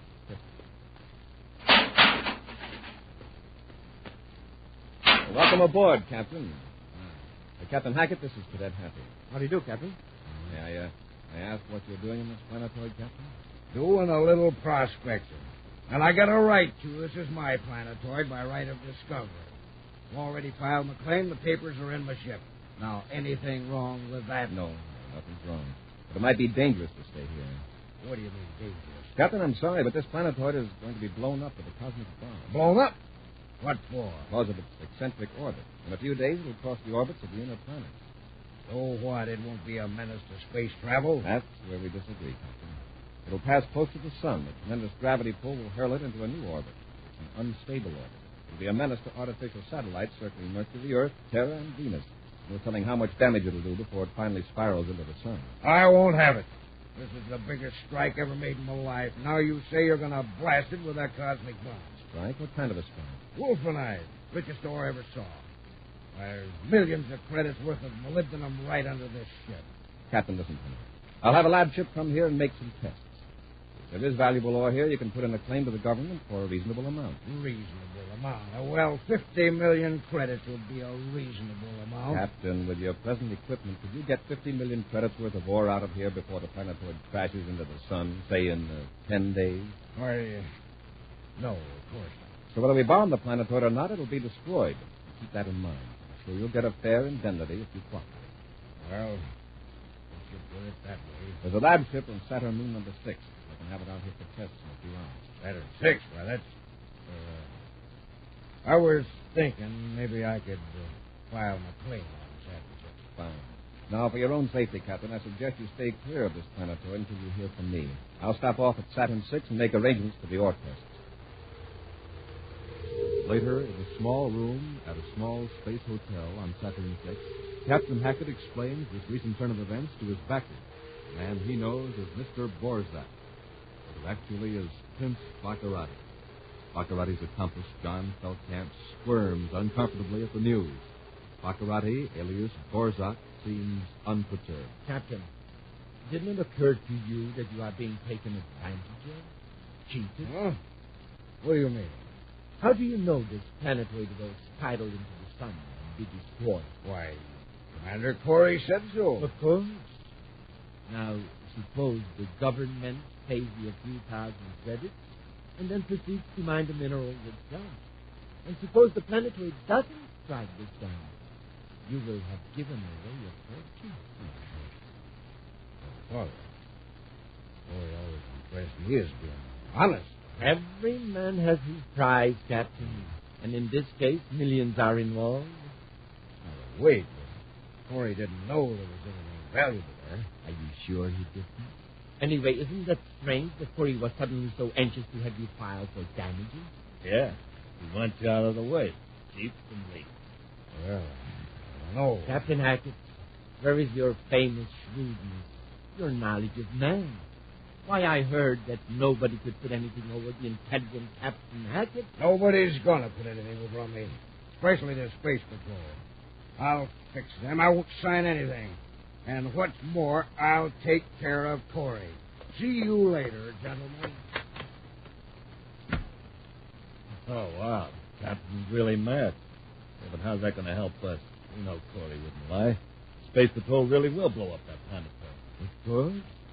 We'll lose out on a valuable ore. But we'll soon be rid of the force. And I'll get it. Captain Hackett is furious. He'll go all over the supply center making threats against Commander Corey. Yeah, but he won't carry him out. He's just a big bag of wind. Yes. But suppose something does happen to Corey, who do you think will be blamed? Your Highness, you're a genius. Near the spaceport on Saturn 6 is a small building reserved for Space Patrol personnel. After arranging for a lab ship test of Captain Hackett's planetoid, Buzz and Happy say goodnight in the corridor, and Buzz goes to his room. As he turns on the light, a man wearing the mask points a paralyzer ray gun at him. Hold it, Corey. Hold it, Corey. I warned you. Now watch this closely, Commander. There's nothing you can do except look. You know what this is? The gas cylinder. Full of tetramethanite gas under pressure. Used in mining operation and it's poison. Didn't know that before. You will in a moment. Put the cylinder on the floor. Excuse me. This gas works fast. Goodbye, Commander.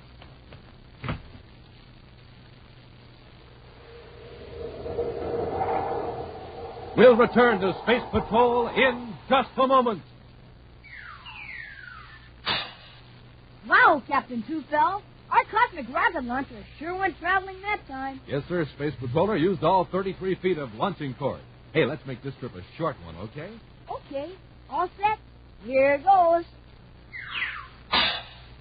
You see, Captain? A direct hit. Yes, a direct hit every time, Space Patroller. Hey, do you want to launch it solo for a while? You bet. Gang, you can have the same kind of neat fun my pal and I are having right now with a cosmic rocket launcher like ours. Now, the rocket is 6 inches long with a snap-on double-deck scout car, specially constructed of shatterproof red and yellow plastic. You rig it on a break-proof nylon cord, and you get 33 feet of it for long trips or short hops. You launch it by pressing the trigger on a stainless steel launching gun. Down that cord it whizzes with lightning-fast speed, hits its target, and automatically releases the scout car. And say, there's a secret place in the scout car for secret messages. Space Patroller, here's the message I've got in my scout force for all of you from Commander Corey. Read it to him, Captain Two-Fell. To get a super keen cosmic rocket launcher of your own, just send a Rice Chex or Wheat Chex box top, or send the special premium panel from the side of a Nestle's Quick Can. or the lid, together with your name and address, and 25 cents in coin, to Space Patrol, Box 686, St. Louis, Missouri. Don't forget your 25 cents. That's Space Patrol, Box 686, St. Louis, Missouri.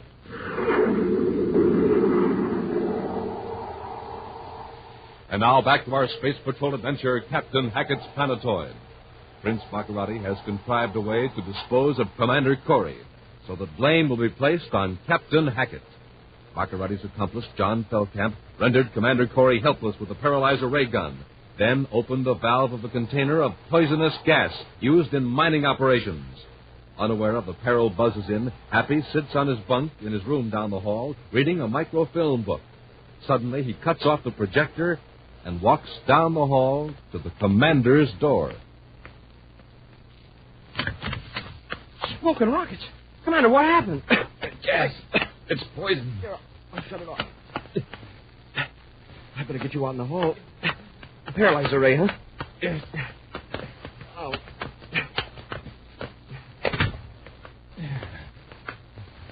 That's better. You got here just in time, Happy. I forgot what time you wanted me to report in the morning. I just came down to find out.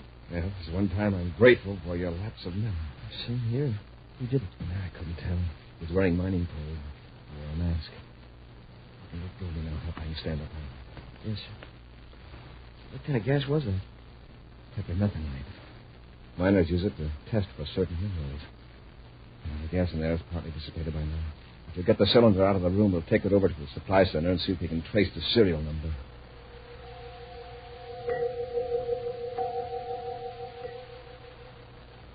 Yes, Commander. That cylinder was bought here at this store. Here's the card. You see, here's the serial number, the date of purchase, and the name of the purchaser. Fine. Who bought the cylinder? Oh, Captain Hackett. Captain Hackett? Well, Hackett seems to be getting careless with his supplies. Well, come on, Happy. Let's get back to our quarters. Thanks, Mr. Jenkins. Anytime, Commander. Commander, Hackett must be crazy to do what he did. It wasn't Hackett, Hackett. Sure, I'd recognize Hackett's voice.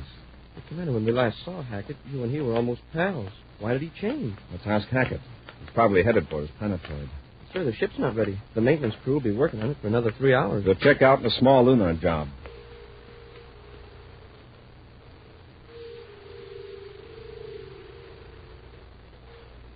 Hackett, you told me you finished Corey, and now you tell me he's alive. Look, I don't know what happened, Your Highness. Something went wrong. Corey and the cadet went into the store a while ago carrying the gasoline. Confound it. I'll bet that cadet rescued him. Where's that old fool, Captain Hackett? I think he's blasted off for his Planetoid. We've got to get him before Corey has a chance to talk to him. Yeah, but Hackett doesn't know. He tried to do away with Corey. Of course not. But suppose Corey looks us up to check Hackett's story. He'll recognize it. Exactly. Oh, he's still on Moon 6. Crew's working on his ship at the port. Come on. We'll get to the spaceport. We've got to make sure Corey never finds Hackett alive.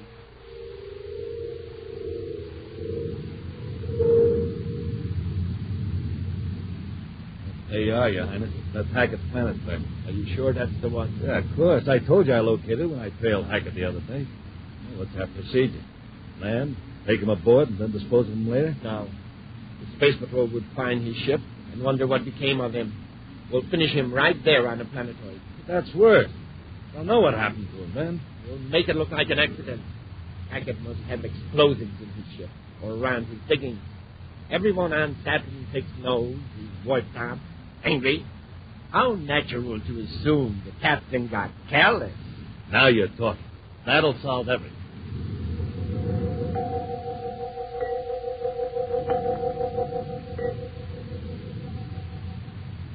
Say, Commander, suppose Hackett isn't just a hot-headed guy who popped off. Suppose that fellow in the mask was a pal of Hackett's. It's a possibility, Hap. You'll soon know. Elsewhere, Prince Baccarati's space cruiser lands on Hackett's Planetoid near the miner's cargo ship. After a brief spaceophone conversation, Captain Hackett enters the airlock, opens his helmet facepiece, and glares at the men in the ship. How did you find this Planetoid, Borzak? You can't expect to keep this secret indefinitely, Captain. After all, the Space Patrol knows about it. Yeah, that's right. Why did you come here? I've made up my mind to work my claim until I'm forced off. I'll make an issue of it. You men back me, so it's only fair to warn you. In case you don't want to get involved with the space patrol. You can work this claim by yourself? Sure, I got machinery and explosives. It works. Oh, you plan to use explosives, eh? I'll probably have to. I've got electronic detonators, Mr. Borzak. I can set them on the charge, walk away a few hundred yards, press a switch, and boom. Very interesting. I'd like to see this equipment. Well, the portable control mechanism's in the ship.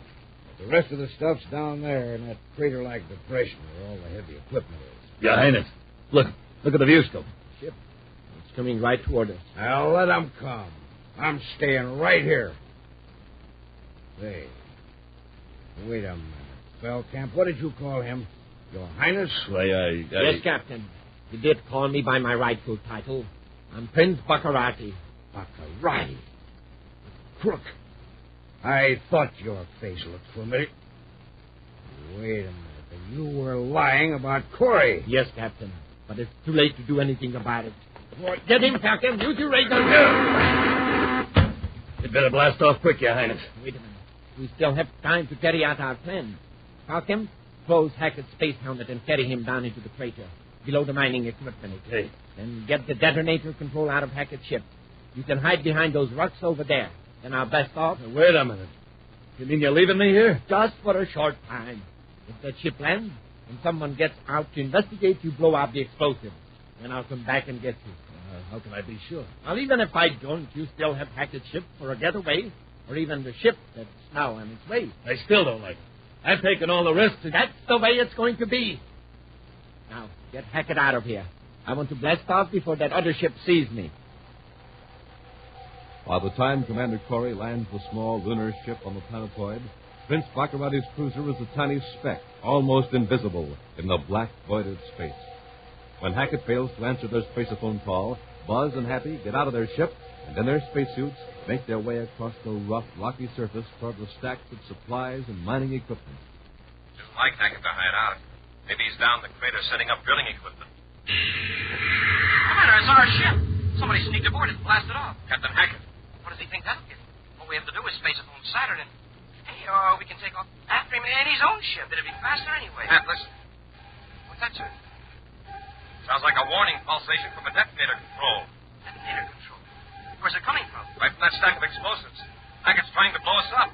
By remote control? From our ship? Yes, he must have had a portable rig. He would better get out of this crater. You'll never make it. Pat, stay here. I'm going to try to reach that detonator. What? The top of the explosives. I can break that control circuit.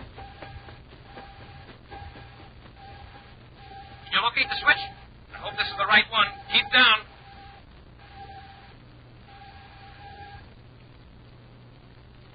Commander, the signal stopped. If nothing happens in 5 seconds, we're safe. 1, 2, 3, 4. Well, might as well get up. We made it. Yes. Hate to know by how many millionths of a second. Well, you're taking this calmly. Well, I figured you knew what you were doing. Now... Hey, Commander, look. Somebody at the bottom of the crater. Come on, Hap. Sir, if that was Hackett that blasted off in our ship, well, then who's this? I think I recognize that spacesuit, Hap.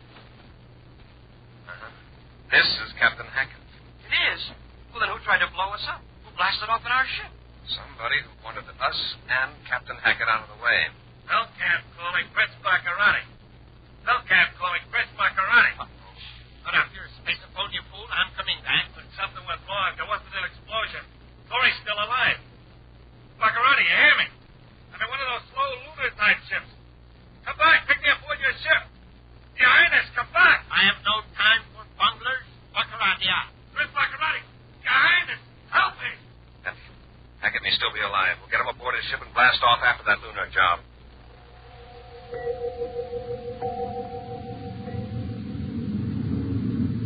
How do you feel now, Captain? All right, Commander. Why, you're aboard my ship. That's right. Commander, I owe you an apology. I was a fool. Commander, there's a lunar-type ship. We're gaining fast. It's Feldkamp. Feldkamp?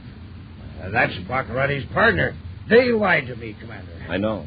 Watch out for Baccarati. He's a slick one. Unfortunately, Baccarati isn't in that ship. Just got Feldkamp to deal with. Turn on the spaceophone here. Commander Corey, to Feldkamp aboard lunar-type ship S687. Corey to Feldkamp. We've got you in our view scope, and we're gaining on you fast. What's your decision? I'm waiting, Feldkamp. Feldkamp, Commander Corey. I've given up. I cut off all rockets. What about Baccarati? Where's he headed? I don't know. That's the truth. If I knew, I'd tell you. You double-crossed me. Stand by to board this ship, Feldkamp. Corey out. Commander, I owe you and the cadet plenty.